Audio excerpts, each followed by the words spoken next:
સ્વાધ્યાય 10.4 દાખલા નંબર 1 જેની રકમ છે કે માપખૂણો a બરાબર 60 અંશ, b બરાબર 30 અંશ અને ab બરાબર 5.8 સેન્ટીમીટર હોય તેવા ત્રિકોણ ABC ની રચના કરો. જો વિદ્યાર્થી મિત્રો, અહીંયા બે ખૂણાઓ અને એક બાજુના માપ પરથી ત્રિકોણની રચના કરવાની છે. તો સૌપ્રથમ રચનાના મુદ્દાઓ જોતા જઈએ અને તેની રચના કરતા જઈએ. સૌપ્રથમ પહેલો મુદ્દો જે છે 5.8 સેન્ટીમીટર લંબાઈનો રેખાખંડ AB દોરો. તો સ્કેલમાં 5.8 સેન્ટીમીટરનું માપ લઈ એક રેખાખંડ AB દોરેલો છે.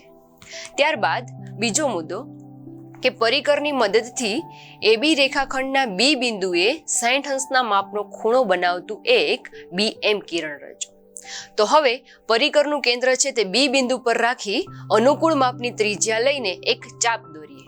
જ્યાં ચાપ દેખાય છે તે અનુકૂળ માપની ત્રિજ્યા લઈને દોરેલું છે. આ ચાપ છે તે 30 ના માપનું છે. ત્યારબાદ બીજું એક માપ લઈએ જે 60 અંશના માપનું હોય છે.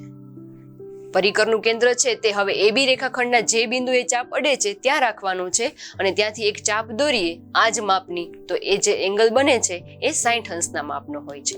તો હવે 60 અંશમાંથી પસાર થતું એક BM કિરણ રચીએ, જે આકૃતિમાં ત્રુટક રેખા વડે દર્શાવેલું છે. ત્યારબાદ ત્રીજો મુદ્દો કે માપખૂણો MBA ને દ્વિભાજક રચતું BX કિરણ રચો, જેથી XBA બરાબર 30 અંશ થાય.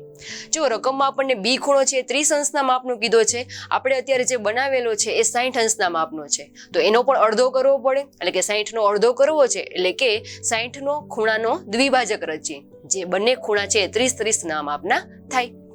તો હવે પરિકરનું કેન્દ્ર છે તે B બિંદુ પર રાખી અને જે AB રેખાખંડ પર જે ચાપ અડે છે ત્યાં પરિકરનું કેન્દ્ર રાખી અને એક ચાપ દોરીએ. બીજી ચાપ છે તે પરિકરનું કેન્દ્ર એ જે ત્રુટક રેખા પર રાખેલી છે તેના પર રાખીએ અને જો ઉપરને છેદતું એક ચાપ દોરીએ. આ બંનેમાંથી પસાર થતું જે કિરણ છે BX એ 30 ના માપનું હશે. શા માટે 30 ના માપનું? તો કે મેઇન હતું એ 60 ના માપનું, એનું અડધું કરેલું છે એટલા માટે એ 30 ના માપનું છે. તો એક કામ પતી ગયું કે માપખૂણો B બરાબર 30 અંશ. હવે માપખૂણો A છે તે 60 ના માપનો બનાવવાનો છે. તો નેક્સ્ટ મુદ્દો જોઈએ કે પરિકરની મદદથી AB રેખાખંડના A બિંદુએ 60 અંશના માપનો ખૂણો બનાવતું એ Y કિરણ રચીએ. તો A બિંદુ પાસે 60 અંશનો ખૂણો બનાવવો છે, તો સૌપ્રથમ તો પરિકરનું કેન્દ્ર A પર રાખી અને અનુકૂળ માપની એક ચાપ દોરેલી છે. હવે આ ચાપ AB રેખાખંડના જે બિંદુએ અડે છે ત્યાં ફરીથી એક કેન્દ્ર રાખી અને એક ચાપ દોરીએ. જે પેલું મોટું ચાપ હતું એ 30 ના માપનું છે, આ જે પેલું ચાપ દેખાય છે તે 60 ના માપનું છે. હવે એમાંથી પસાર થતું એક કિરણ એ Y રચીએ, જે 60 અંશના માપનું છે. તો ત્રણેય શરતો હતું એનું પાલન થાય છે.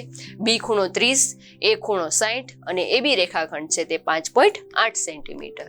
તો BX કિરણ અને AY કિરણના છેદ બિંદુને C નામ આપીએ. BX કિરણ એટલે કે જે જમણી સાઈડ છે એ અને AY કિરણ એટલે ડાબી બાજુ છે એ બંને જ્યાં છેદે છે એકબીજાને તે બિંદુને આપણે C નામ આપીએ.